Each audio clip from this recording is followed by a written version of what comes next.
Hello, hello, hello. It's Samu here hosting this week for My Taste is Better Than Yours. And it's the end of the year. It's the final podcast episode of 2025. So we're going to do a best of manga of 2025. I'm joined as always by my lovely co host, Guardian Enzo. Hello, Guardian Enzo.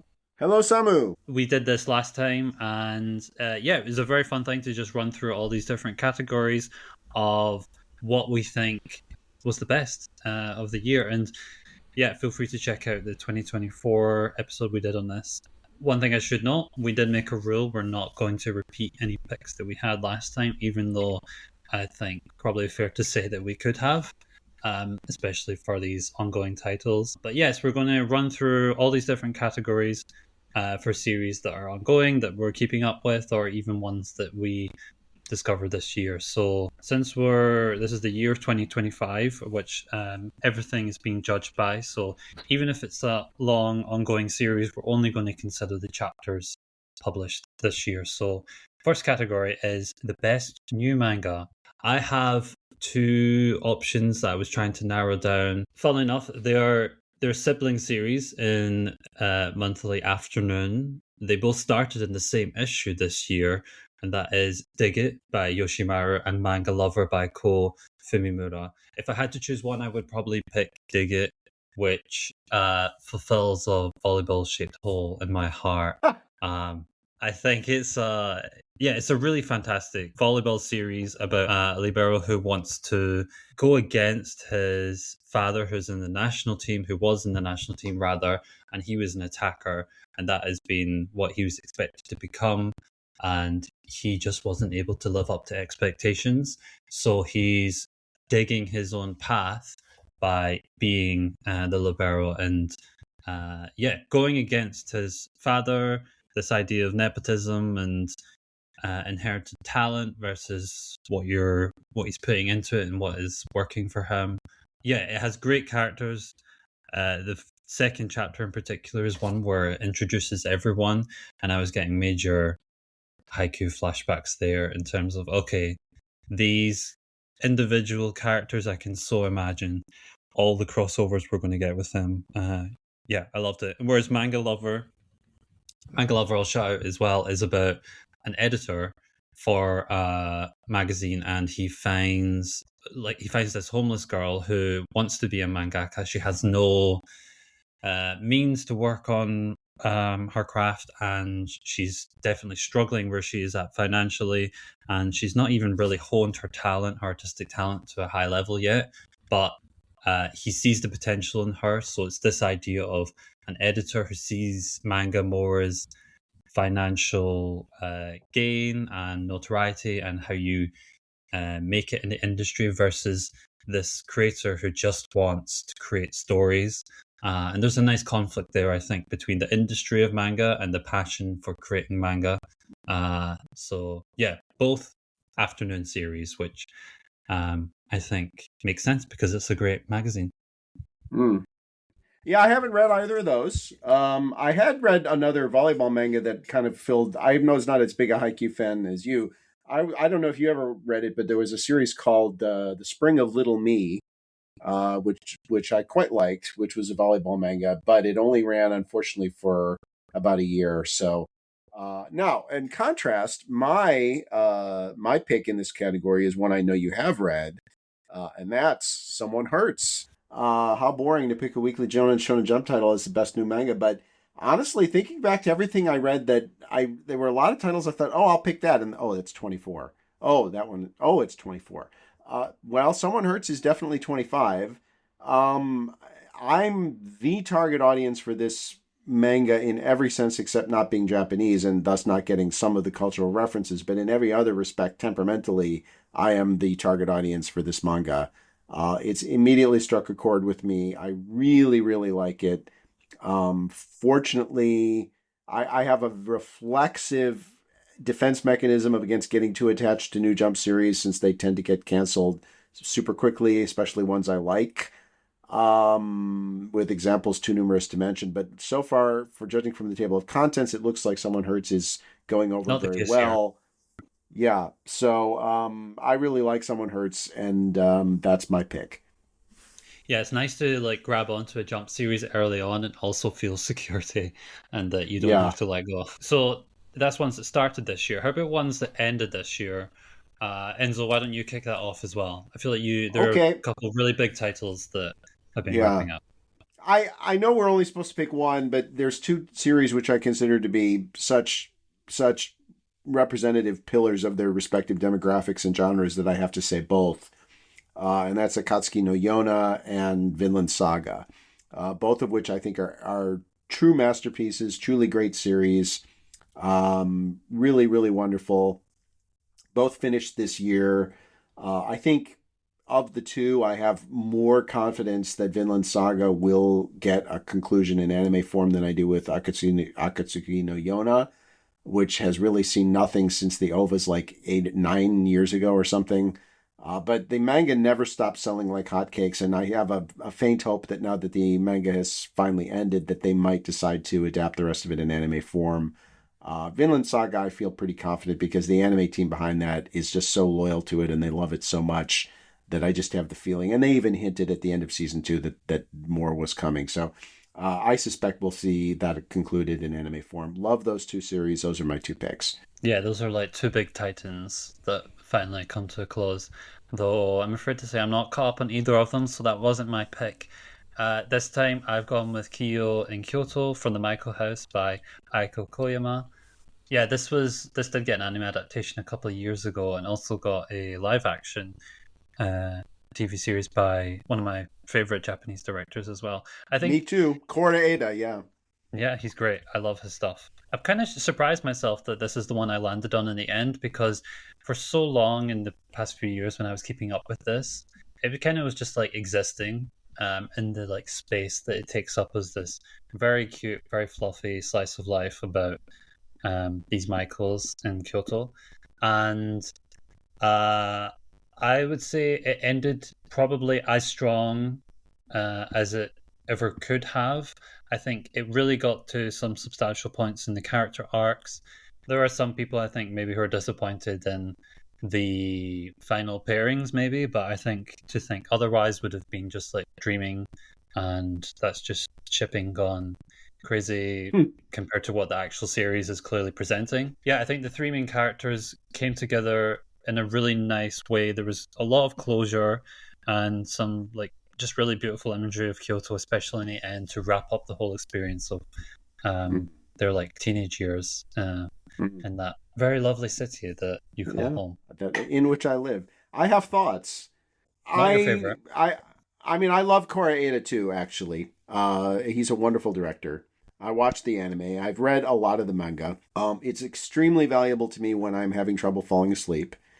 Um, but my feeling about much of the manga is honestly, it is incredibly cute. It's sort of like the epitome of this so-called healing vibe that is such a thing in anime these days, especially, but also manga.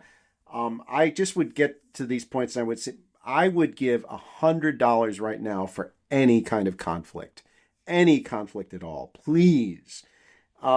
It's just so fluffy and so slow moving and so warm and so comforting, and it's just like I need And you something hate to all that. happen. And I don't hate all that, but I've said this so many times. The key to a great dessert is it can't be too sweet. It has to have a complexity of flavor, not just sweetness. And I will say, in defense of the manga, when you get past the point where both the manga and the live action covered, or the anime Hmm. and the live action covered, it does get more varied tonally. And mostly when the third main character, the boy from their hometown, he I was becomes a going to more say, prominent character. And that's when things start to get more interesting and you get a little more actual plot movement and stuff like that. I don't dislike any of the main characters. I like them all. Obviously, the Kyoto setting, fantastic. And the manga is better after the anime ends. I will say that absolutely. yeah, I think Kenta's graduation to like more relevance in the series as it Yes, goes on that was a key is, moment. That was a key moment. yeah, that's only a good thing. I think every time you cut to his life, you get more sense of that balance of the disappointment with the joy, um, and just everything that brings for their dynamics. So yeah, I think the storylines, the main storylines for what storylines there were, I think all made Ah, sense, and storylines. so yeah, I think it wrapped up very very nicely. Next title is best ongoing manga, based solely on, like I said, the 2025 chapters. Now, I did say Akane Banashi last year, and I probably would say that again, but I'm not going to.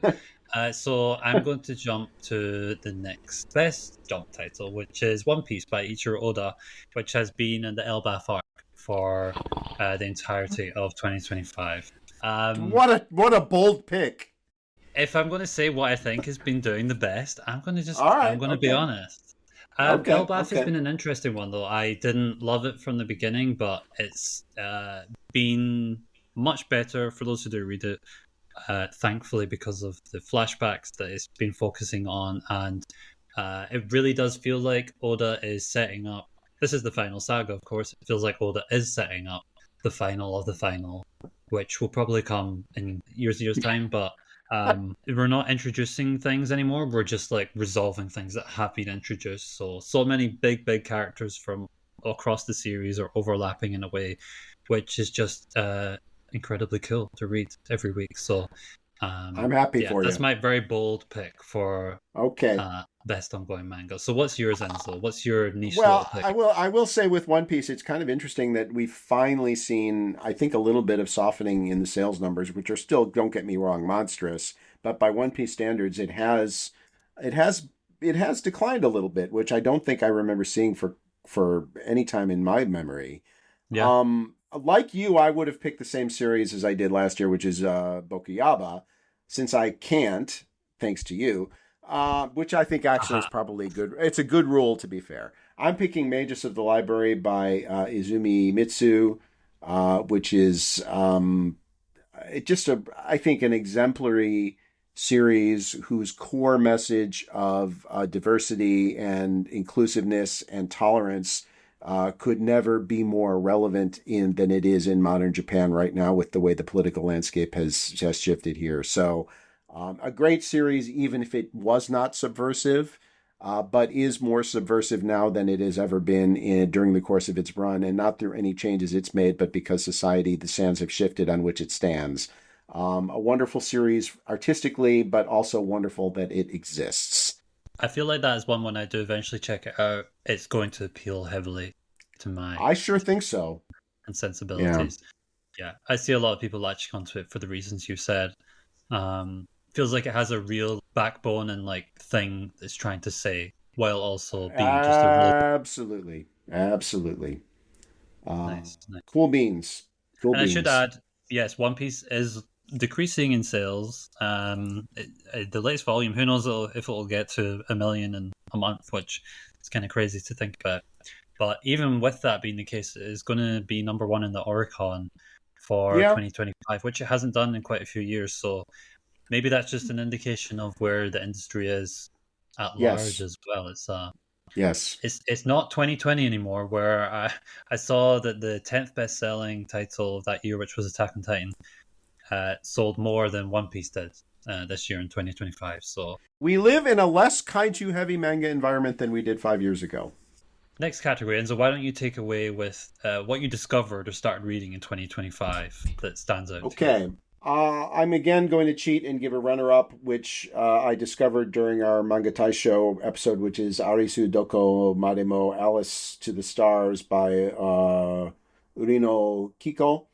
Wonderful series, but my pick is When the Chameleon Flowers Bloom by Kido Shiho, which is was, I think, third or fourth place in the most recent Manga Tai Show award.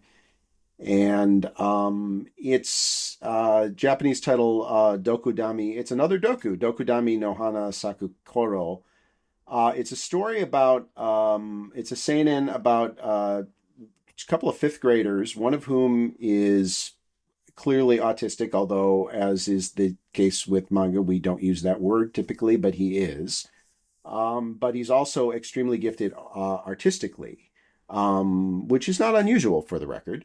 And he gets befriended by another boy who is the the white knight honor student that all the adults love, the good boy, and he becomes fascinated with this kind of dangerous outlaw kid who everyone is a little scared of. He becomes fascinated by his art and winds up becoming friends with him.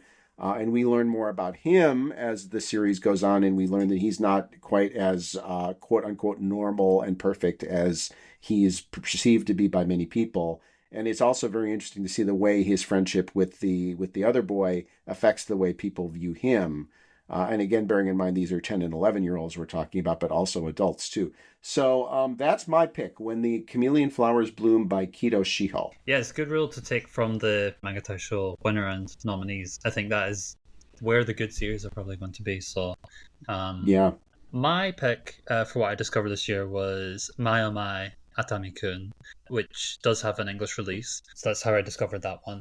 This is about a very pretty high school boy who all the girls love him. He has good looks and he's got this like charm, has this mysterious charm about him where everyone is asking him out to be their boyfriend, but they don't actually know him. They're just doing it because they want someone like him to be around. But the big thing is that Atami-kun himself, he's not interested in girls. He's interested in boys. So he keeps turning down all these girls without ever really being able to say why that is. And instead, you follow him going through high school and what feels like every chapter, meeting a new boy, discovering that that's the love of his life, and then moving on, and then finding someone else in the next chapter. As one does in high school. I think as someone who maybe not quite to the degree which Atami goes in and out of his experience of that, I do attest that that does happen, and I think the series captures that unique experience of being gay in high school and trying to navigate that.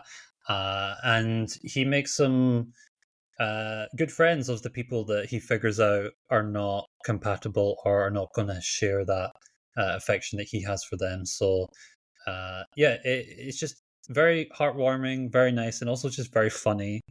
And seeing his like group of friends grow from these potential love interests of the straight boys that rejected him, while they continue to like grow in number and then watch as he keeps trying for others is it never fails to be entertaining. So yeah, that's my pick. I don't know if you know much about that one, Enzo. I've heard very good things, and I sense an anime in its future, but I have not read any chapters. Yeah, it's very very charming. I wouldn't be surprised, even if it's a couple of years down the line when that does happen.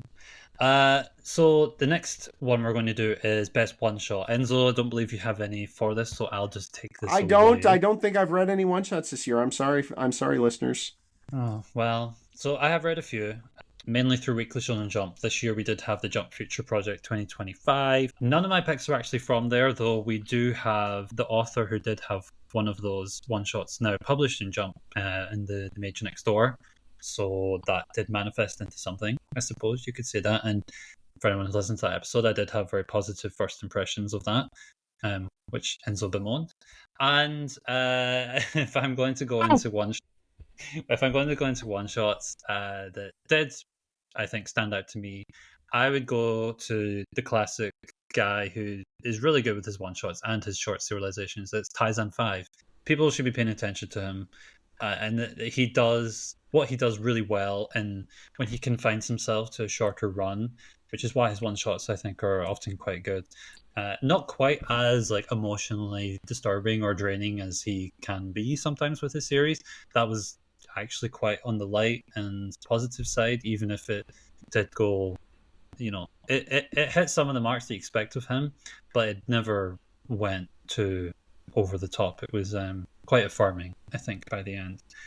And another one I would shout out is from Jump, which was Demon Academy Grand Gigura by Tadaichi Nakama, who did have a series running Weekly Shonen Jump a couple of years ago. That was Tokyo Demon Bride Story. Not a very good series, mind you, only ran for 4 volumes, but I think this one shot that he had showed real potential for what I think might be an upcoming serialization. So don't be shocked if he comes back to the magazine sometime soon. So I took away that one. So why don't you kick off with the up and comer award, like a manga that people should be keeping an eye on before it does blow up. And just to clarify, the it's the manga that's the up and comer, and not necessarily the mangaka. Um, and so that applies to my runner up in this category, which is Cosmos by Tamara Ryuhei, who is the mangaka of Beelzebub. Um, this is one that's getting a lot of buzz, and I believe has had an anime adaptation either announced or leaked, if I'm not mistaken. So that one is one to keep an eye on. But my pick here is Girl Meets Rock by Kua Hall, I think is how they say their name, and Deiichi Tetsuo is the writer. And just a series that checks all the commercial boxes you could ever want to check, and is really kind of has fun, goofy artwork, and is already doing very strong sales for such a young series. We'll surely get an anime before too much more time passes. It has a great kind of a cute girls doing cute things hook. It has music. It's kind of a natural, it's a manga that has all the boxes checked off, that it's also a natural fit for anime. So I think this is one that has real potential to be a big commercial success, and I suspect you probably don't disagree with me on that. That is true. I don't disagree with you on that. And like you, I should explain that my pick is definitely not for the mangaka because my option for this is Silver Mountain by Kazuhiro Fujita.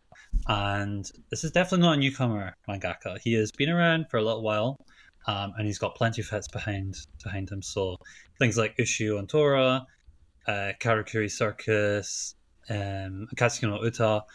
He has quite a few, especially Weekly Shonen Sunday. He's like a staple of that magazine, and he returned this year with Silver Mountain, which has, like, from the jump, I think, established some pretty strong sales, has a lot of buzz, and is already like near the top of the magazine in terms of performance and how it's doing. I did watch the Ushio Tora anime from several years ago, and I enjoyed it quite a lot. He has a very very distinct style. He's very identifiable, and that is Agreed. absolutely the case with Silver Mountain. So this is one that I would have to project into quite a few years in the future if it does get an anime adaptation. But I think people will be talking about it. That's why I picked. I must say I've heard really, really good things about Silver Mountain. It's getting a lot of buzz for a mangaka who's over 60 years old. I really liked Ushio and Tora, even though the anime was a pretty truncated version of the manga. Some people say the manga actually probably needed a bit of truncating. So I thought the anime adaptation was very good. Not as big a fan of Karakuri Circus, I must say, but Silver Mountain is one I have been meaning to pick up at some point because I do hear really good things about it. No, let's slightly different, but let's go to an underappreciated gem of 2025, something that we think deserves a bit more attention than it's already getting. And my pick for that is Kimatai Hanashi by Fumiya Hayashi. This is I really really like this series. It speaks to me a lot. It's about two boys, two men rather, I should say, who live together, and it's quite hard to label what they are. Are they lovers? Are they friends? Are they housemates? Are they all of it? Are they none of it? It kind of poses that question and then asks, and then it puts forward, like, should we question that? Should that be the thing that we focus on, or should we just like appreciate this relationship that they have for what it is? And it's interesting because these two characters did go to school together, but they weren't strangers, but they weren't friends. They were just classmates. They were acquaintances who reunited 10 some years later when they're both in their like mid 20s around there, and decided to live together. And there's so many labels and expectations about who they could potentially be. And I think especially as the series goes on, you see it going into certain potential avenues. Is this what we are? Can we be this? Doesn't make sense. At the same time, exploring the lives of both them and those around them. So one of them is a high school teacher, and the other works for a florist nearby. There's like a web of characters that cross over, so you see the students of the one who's the teacher, and you kind of see the perspective of this in particular one classmate, this girl, who is viewing their relationship and has their own opinion of it. So, yeah, it's a very soft kind of slice of life, kind of it's very soft drama about two unlikely characters that are put together and what can come from that. Hmm. Well, you do love your Josei. I do indeed. I do indeed. What about you? And so, what's your pick for what's underappreciated? Okay. I'm going to cheat and give a runner-up, which is The Great Villain Boy by Fujichiku Kome, who is the mangaka of The Girl I Like Forgot Her Glasses, which got an anime, which we won't talk about, and the extremely underrated gem, I'm in Love with the Older Girl Next Door. So this one is about an orphan, slightly post-apocalyptic, but not totally apocalyptic Japan. Young kid, about 13 years old. It's kind of one of these hero societies, except he hates the heroes. He sides with the villains. Very funny, very kind of dark comedy, really good. But my pick on the whole here, my number one choice is going to be Bug Ego by One, whoever I think everyone knows at this point. One and Shihara Kyoto. Um, I think we all know One can be an absolutely stupendous writer, but the artwork is really what I mean. I love the story. It's about it's about these kind of cheat codes for life, if you will. These weird hacks they're called, that do kind of semi mystical magical things. And this one kid in high school who's an expert on these, who befriends kind of this delinquent type who's actually super nice guy, but everyone thinks he's a delinquent.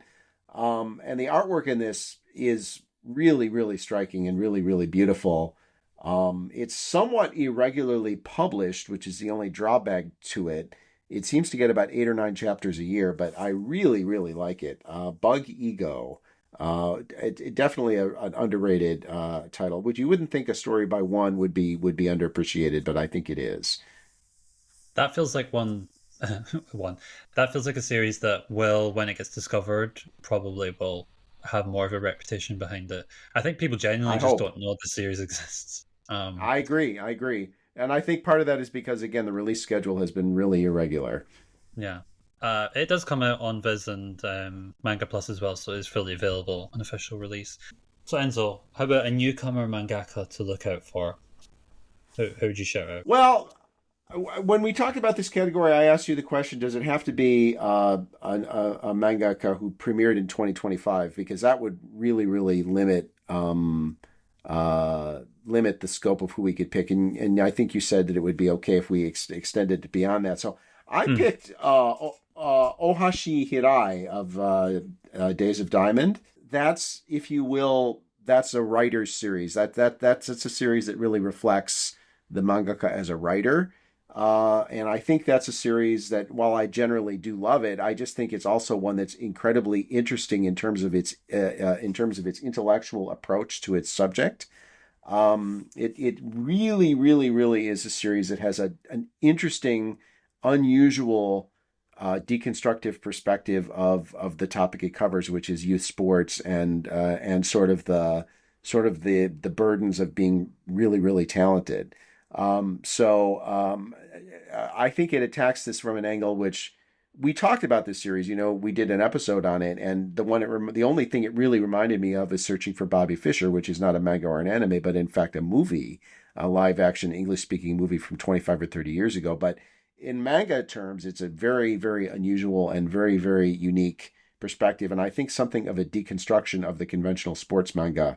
So, and because it so much reflects the intellectual curiosity of the writer and their ability to express it, that was my pick, Ohashi Hirai. Yeah, I think that's a fair pick as well, especially since that is their first publication.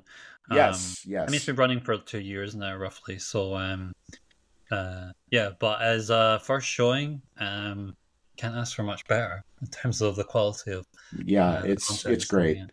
My pick for this, I have the benefit of being quite in tune with Weekly Shonen Jump, and I see up and comers, and I find that to be one of the most fun aspects of being so clued into Jump and the magazine as a whole, because it's nice to be predictive and imagine how these potential newcomers' careers are going to take form. So I'm going to go with someone who doesn't have a serialization yet, but does have a couple of one shots. whose name should be on the lookout for, and that's Natsuki Hosonoe, who had a one shot this year, The Demon of the Stupa, which is available for official translation on Manga Plus, because that came out on Jump Plus. But it's for the reason why I have attention of this creator is Tate's Roll, a one shot that came out in Jump before that. I think it was last year, maybe 2023. That's like such a obvious potential hit to me in terms of visuals. If that does get serialized, I won't be shocked. But in the same way, if this creator just does get serialization in 2026, I think that will make perfect sense to me as well. Yeah, definitely keep an eye out. And I see positive things for their future. I will jump in then for the next category, which is the best character of 2025. My very quick runner-up would be Atami from My Omae Atami-kun, which, as I said, he's just such a sweet, endearing character, and seeing him go in and out of love so many times is deeply, deeply funny. Pair that with his like outer shell of being like the prettiest, most elusive boy in school. The real juxtaposition of him as the lead, always successful. But I'm going to go with Jiro Ayasagawa from The Days of Diamonds, which you just shouted out. And the reason is because, well, we did the first episode a while back when we really only focused on the first major arc, the Taiwan arc, and the beginnings of what came after that. It did feel like the series was like reestablishing itself. And if I'm honest, there was like maybe like a 20 chapter period where I was like, oh, I'm not liking this as much as the Taiwan stuff. The cast of characters is different. It's a different stage in Isagawa's life, and it felt like he was really still carrying the self-imposed burdens that we saw explored in the first arc, which is not necessarily a bad thing, but I was anticipating the moment where the switch would flip, and the switch has flipped. Jiro Isagawa is a fascinating main character, especially right now. He is. Even comparing him to like 40 chapters ago, and maybe this is just the nature of if we're going to follow his life through these very important years of his teenage growth, but his attitude, his perspective on him as a protege, on the sport itself, on where his future can be, I just think what The Days of Diamond is doing is it's often making the most interesting narrative choice and switch, and it absolutely has done Not that. the easiest. It would be especially interesting because I think there is a moment that switches which would be a good endpoint for like a first season, a first anime adaptation. And really it's like what has been coming after and more recently. He's Loki almost like he is the main character. He is the protagonist, but in some ways he's now the villain. He embraces who he is and what he can potentially do to other people. At the same time, he's been introduced to Yamato, who's Loki, the hero. In any other series, Yamato would be the main character. And just to see the power balance and like friendship bond that they have, and yeah, I think Jiro is just even more. I was already super compelled by the initial premise of him being such a protege and him wrestling with the guilt and association with that. But now him leveling into being like, oh yeah, I'm a protege and I can like crush these people's dreams, and that might be fun actually. So it just makes me think in like 2 years' time, what's the next big shift that changes his mentality, and I can't wait to see. Well, I can't possibly fault that choice because I think he's a fantastic character, and I think he is a fantastic choice. My interpretation of him at where he is right now might be a little bit different from yours. I don't see him as going quite down the same path you do, but that's a topic for maybe our second Days of Diamond episode. But what I think is interesting about him is that the series is as much about how other people react to him as it is about him. And I think that the subject of how uncomfortable a super, super talented child is for a lot of people to deal with, other kids, adults, I think that's a major, major theme in Days of Diamond. And I think that has had an impact on him over time as he's gotten older and he's come to realize that all these people are uncomfortable around me because of what I can do. And in many ways, I think people would say, "Wow, that kid is so lucky. He's so incredibly talented." But he's also very, very unlucky because it's been a great burden for him to have to carry because of his natural personality, especially. Um, so yeah, a great pick. Absolutely no argument with that. For me, if I had been able to make the same pick as last year, I would have picked Ichikawa Kyotaro from Bokuyaba because I do think he is the best character in manga. Period. Shocker. But since I didn't, I gave a runner up to that series, which is Sakini Moe-chan, who is, I think, had a fantastic year in Bokuyaba, has really emerged as the most important supporting character, more so even than Kana, the older sister, who's actually gotten the spinoff, as I think I expected she would be the one to get it, and she did. And she's great, but on more of a superficial level, Moe has become kind of really, really important. She's a very complicated girl. She has a lot of things going on in her life. And she's become, in a sense, Ichi's confidant and best friend, which in and of itself presents a series of issues for the relationship he has with Anna. So that's my runner-up. My number one pick, though, is Theo Fumis, who is the protagonist of Magus of the Library, which, yes, that's the second time I'm getting a shout-out from that. Theo is... superficially, one might say, "Oh, Theo, he's a cinnamon roll. He's a super nice, good boy type." But Theo is someone who's experienced a lot of discrimination in his life. Discrimination is a huge theme in this series, and he's experienced it.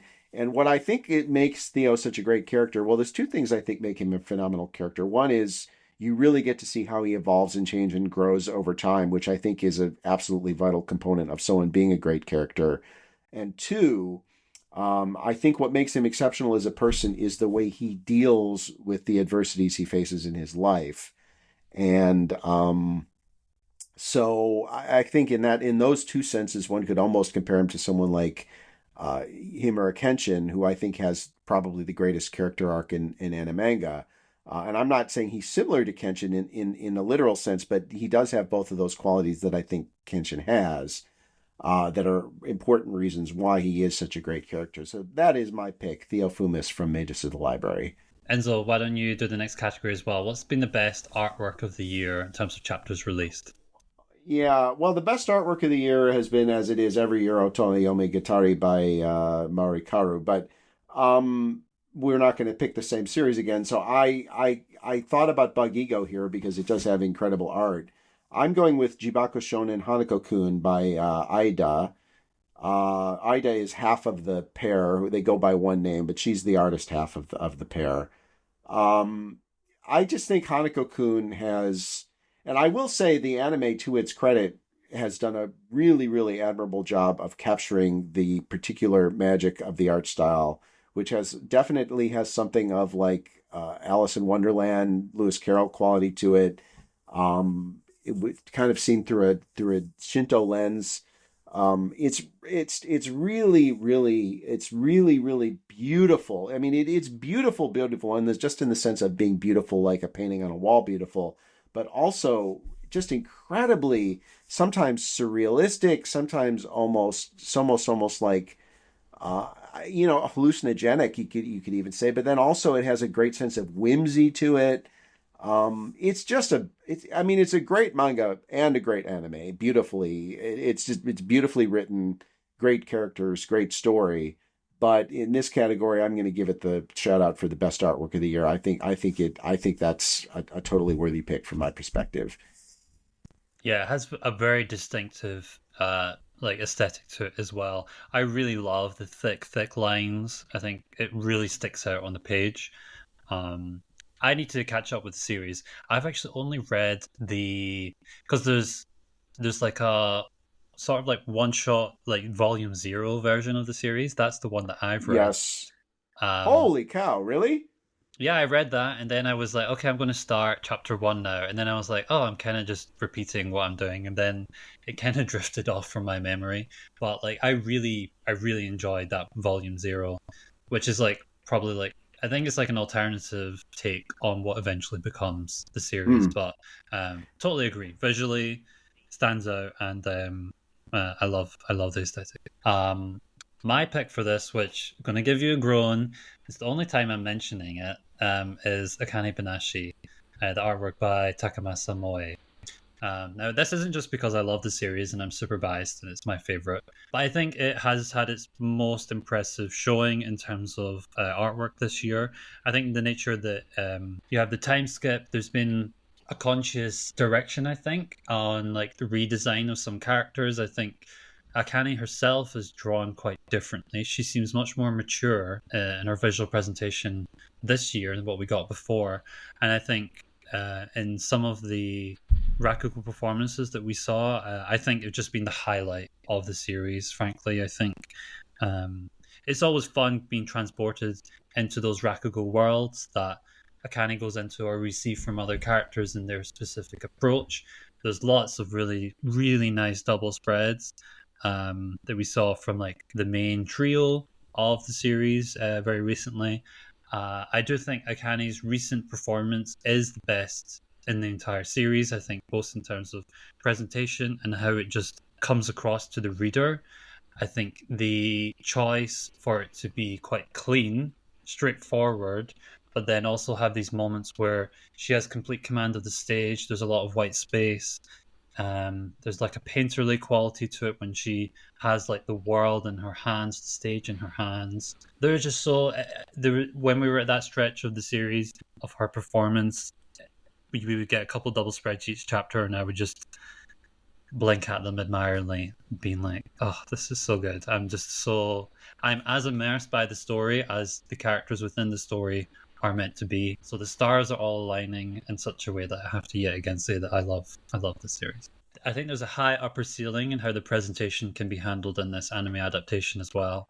I There's a mean, with high ceiling and a low floor. yes, but with the director we have, I'm leaning Yes, towards one. yes, So yes. I agree with you. fingers and Lucky toes you. crossed. Yes, lucky me. Yay. Next one. Let's do it to the biggest trend of the year. This was one that you introduced or that you mentioned last year. You thought it'd be quite good to touch on. I had to think about it. Mm. I was really struggling for a while, but as I've gone over, I'm going to go with this dynamic of the older woman and the younger boy pairing. We've seen a Weekly Shonen Jump with Kaidagami recently, and then also now with Oter. Ultra of the Flame. Red Hood, we also had that in Kawaguchi's previous series. But Ultra seems like collecting multiple big burly women as he goes on his journey, which very conscious choice. And then something like Gokura Kugai, which I think leans into that dynamic of maturity and immaturity of the women and the boy. So yeah, that's probably a trend that I've noticed. What about you? My number one trend is neurodivergent boys. And I think we're seeing it especially in seinen titles like Spacewalking with You, and the one one I really love. I mentioned in the best manga we discovered, When the Chameleon Flowers Bloom. I think this is something that is a natural outgrowth of the fact that we're learning more about this as a society. And 20 years ago, I don't remember ever hearing anyone use the term neurodivergent.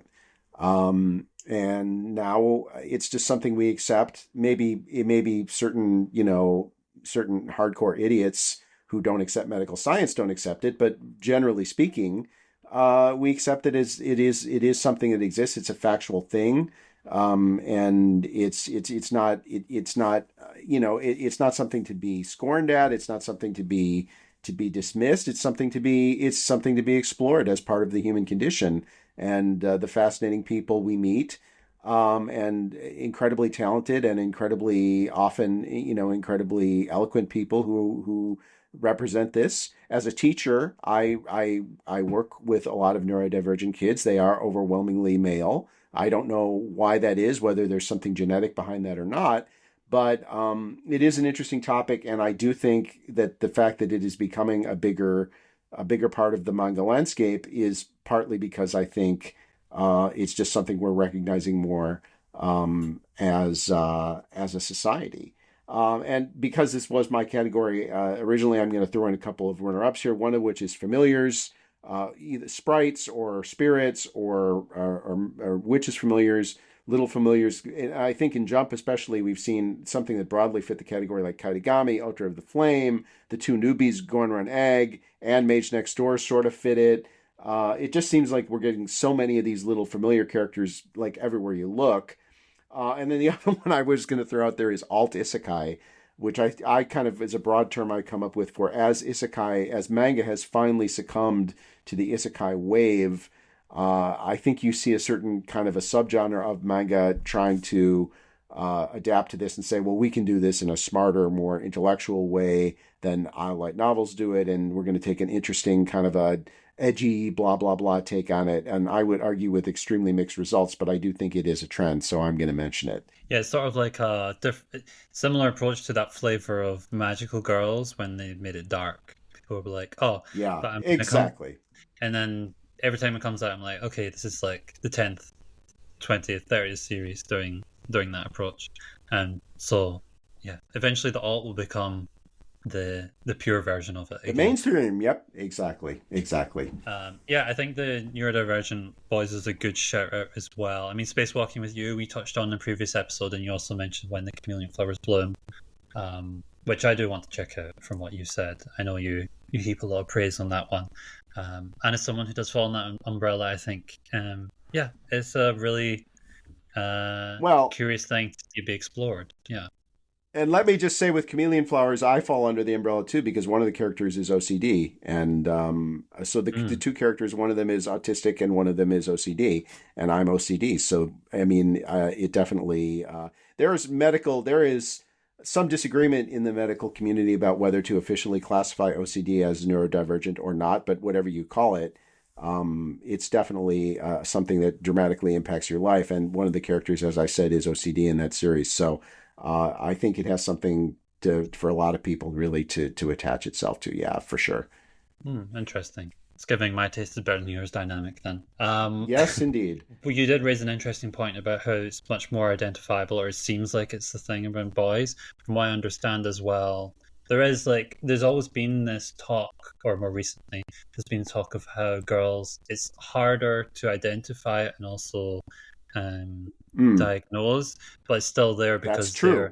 they're viewed as being better at masking, and I suppose Yes, that general yes, idea of yes. girls grow up quicker. Um, I suppose Right, probably right. leads This into is that. yeah, it's a very good point and is absolutely true. That is something that medical science believes. Girls manifest it differently than boys in a way that's harder to identify. Yeah. Um, Now let's jump over to the anime section, anime adjacent to various manga. What would you say, Enzo, as someone who has watched a couple this year, which A manga got the few. best? Which got the best adaptation in 2025? It's a tie for me. I can't split them. It's Hikaru Gashin Natsu, The Summer Hikaru Died, and Gachi Gachi Akuta getting an absolutely archetypical, straight up, balls to the wall Sakuga Fest Bones adaptation with great choreography and just really thoughtfully done action and almost no CGI, and a good sense of humor, which that series needs. Couldn't ask for better. And then The Summer Hikaru Died. I know you're in agreement with me on that. When we both love the manga, we did an episode about it, and we both thought the anime did a great job capturing what that made that manga really work. It's not as flashy and as Sakuga driven as Gachiakuta, but it doesn't need to be. It's a different sort of story. When it needs to hit it out of the park with the visuals, it does. But mostly, it does it with the cinematography and just the general filmmaking and the small details. So those two for me, co-winners, can't split them. Yeah, well, I'm going to agree with you. I've watched not as many anime as you, mind you, but I was genuinely really impressed with the Summer Hikaru Dies anime adaptation. Uh, I think it's the better version of how to experience the story. Frankly, I I agree. I agree I with that. I think Cygames did a really really good job of, even if there were some limitations, which I kind of got the sense of that. In some episodes. I think it was just a very smart adaptation. It almost treated it like it was live action and the filmic, like Mm, cinematic mm, quality that it has. yes. Um, and all of it just lended towards um, making the already creepy vibe from reading it even more creepy. Um, Yeah. It and really captures what that small town paranoia, of that sense of being smothered by knowing everybody and everybody knowing you. It does a wonderful job of capturing that. creepy, it has that down. Everything about it. So I think it was as good of an adaptation as you could have wanted from the series. So that would be my pick as well. Uh, Next category then will be the most anticipated manga to anime adaptation we have. I think we probably both have a few to go through. So I'll run Hmm. through some obvious ones first. Highly anticipating the final core, the Thousand Year Blood War of Bleach, The Calamity, which is adapting only 23 chapters, the last 23 chapters of the series, which, if anyone knows, by the pace that they normally adapt it, would probably cover like 4 or 5 episodes. So we've got plenty of expanded, extended content at the time of the story where a lot of manga fans feel like it was rushed. So there are a lot of things to fill in the gaps and see where we go from there. Yeah, very exciting as a manga reader to get what could feel like the fully resolved, fully realized version of your favorite series. So, yes, I will absolutely. That's my number one. Another one where season two that I'm looking forward to, of course, is Skip and Loafer. I think it's going to be an interesting one. The content that gets covered in this one, I know maybe a critique that you had of the first season. Maybe it was a little bit too fluffy and things were resolved quite quickly. Things get a bit messy in the second season, which, for as someone who loved what came Good. before it, as someone who loved what came before it, actually I didn't appreciate as much. So I'm going to just be curious. Another one that I'll pick from or borrow from last year because it was unfortunately delayed is Go For It, Nakamura. I think that's going to be a really fun time. That BL series and how it's going to potentially expand from the manga in terms of only having 2 volumes. Hirayasumi, obviously, I read it. I really enjoy it. Finally, get an anime adaptation. It's going to be great, I'm sure. And then something that I haven't actually read, but I have confidence that it will be good, is Journal with which is a very acclaimed manga series. So, yes, one worth keeping an eye on. Yeah, that one has a great director. So that's a main reason that I am confident in that. Hiroyasumi, we're in full agreement on that. We both love it. We did an episode about it because we both love it. I'm absolutely looking forward to that.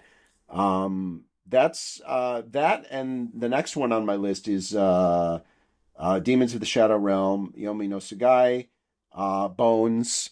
And with Arakawa and Bones, how can that not be great, really? Those are the two that I know. Now, I have to say that the others on my list, I can't say with absolute certainty that they're all going to air in 2026. I believe they should all air in 2026. But it is so Hirosumi, Yomi no Sugai, Yochien Wars, Kindergarten Wars. If that airs, that's definitely one that I'm hugely looking forward to. Elusive Samurai Season 2, absolutely really looking forward to that. Awashi Season 2, seriously looking forward to that, even though it is switching from production IG to TMS, which I it did see doesn't thrill that. me.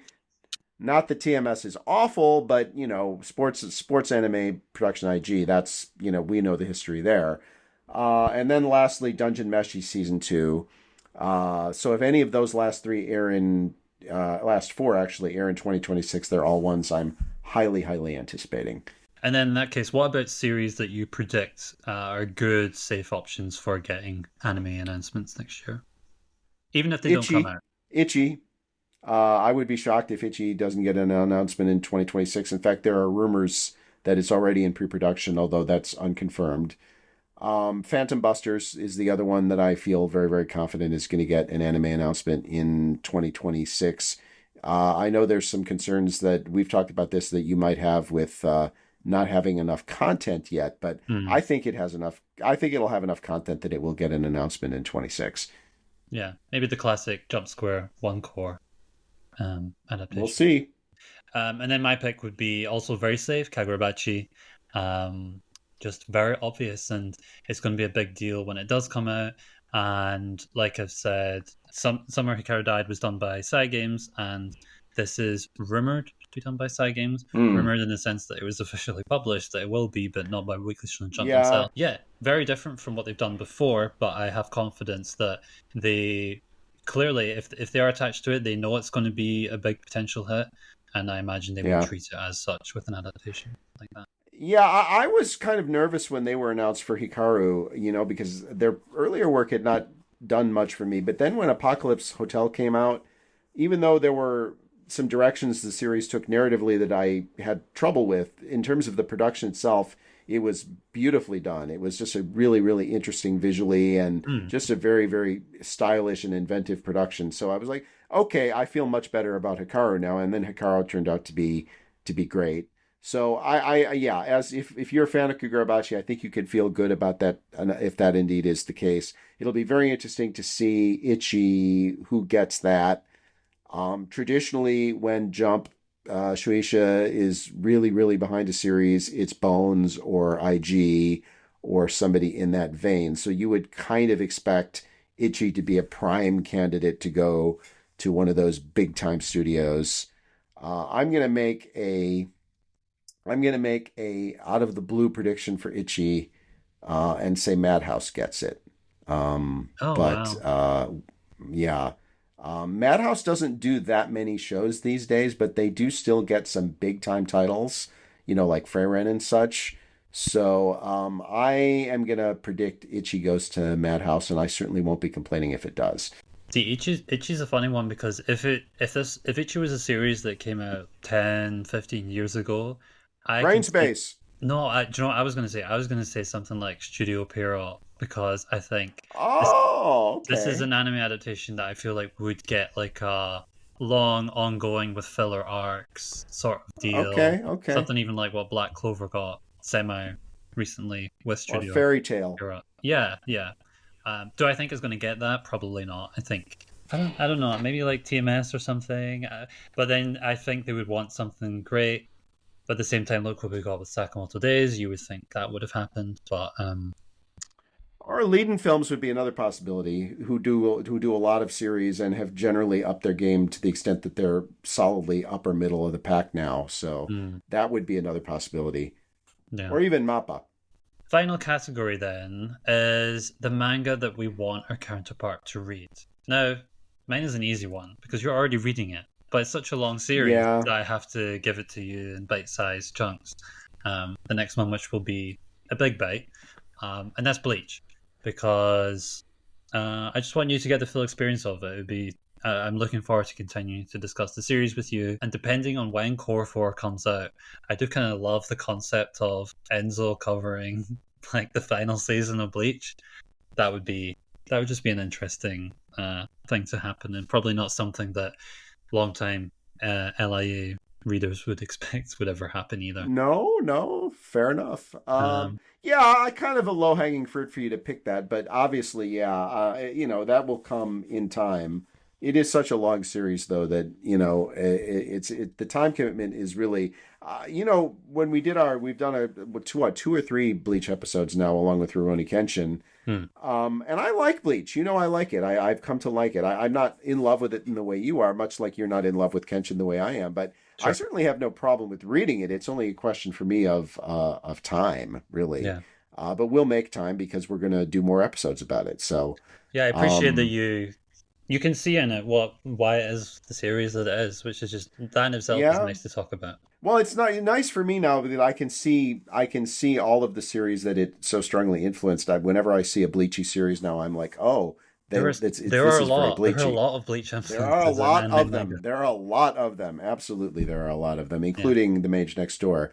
yeah. So Um, you've filled in. I've managed to fill in that gap of your yeah, reference. absolutely, absolutely. What about you? What do you want me to read, Enzel? Well, I could have said Magus, but I've already picked that twice. So I'm gonna pick another series which I was in serious contention with Magus to be my best ongoing series since I couldn't pick Bokuyaba, and that's Toge Oni, Demons of the Shadow Realm. Oh no, Primal Gods in Ancient Times. Excuse me, Primal Gods in Ancient Times. Demons of the Shadow Realm. That's Yomi no Sakai. No, Primal Gods in Ancient Times. Toge One by Surabachi Kenji. And Unfortunately, there are quite a few chapters out now. But I don't know. I guess there is an official web translation of it, which seems to be kind of slow and irregular. But there are quite a lot of chapters out there now, but it's quite a bit behind where the original is for some reason, which irritates the hell out of me. Um, just an absolutely wonderful, wonderful seinen fantasy that could easily have been written 40, 30, 20, 10 years ago. It's timeless in the way that those great types of series are.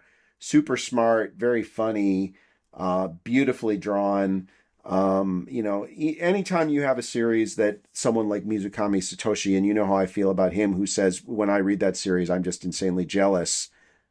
Any series that could make him say that is one that should have your attention. It's really exemplary, and I think anyone who's like a fan of manga and the history of manga and understands what a timeless manga is, I think is something that they really should read and really should have a chance to appreciate. I remember now, you mentioned this twice on our episode we did for this a year ago. You had it as your best manga that you discovered in 2024, and also Could be, yeah, a yeah. shout out for your underappreciated gems. So the love Yeah, it's continues. great. It's great. Yep, it does. Yeah, and I was looking back as well. So last year I said that you should read Chainsaw Man. That hasn't happened yet, but I might get you to do that when part two does wrap up. Maybe, yeah, That maybe. that would be two good What episodes. did I tell you to read? Rurouni Kenshin, which I am doing. So Hey, there you go. Okay, there we are. excellent. Um, yeah, this episode is always really fun, and I would hope that we've given quite a few potential suggestions, recommendations, and yeah, nice to keep it varied from what we had last year, even though so many of them I'm sure should have qualified, and we would have ended up repeating how much we love them. But yeah, thank you, Enzo, for the discussion. That's it for our episodes in 2025. Stay tuned. Look forward to what we have coming in 2026, where we're going to be kicking off with an episode on what we think could be the next big thing, which is one of your favorite topics. Isn't that right, Enzo? I love it. Yeah, that's a great way to start the year. Yeah. Happy New Year, everybody. Happy New Year. Bye bye.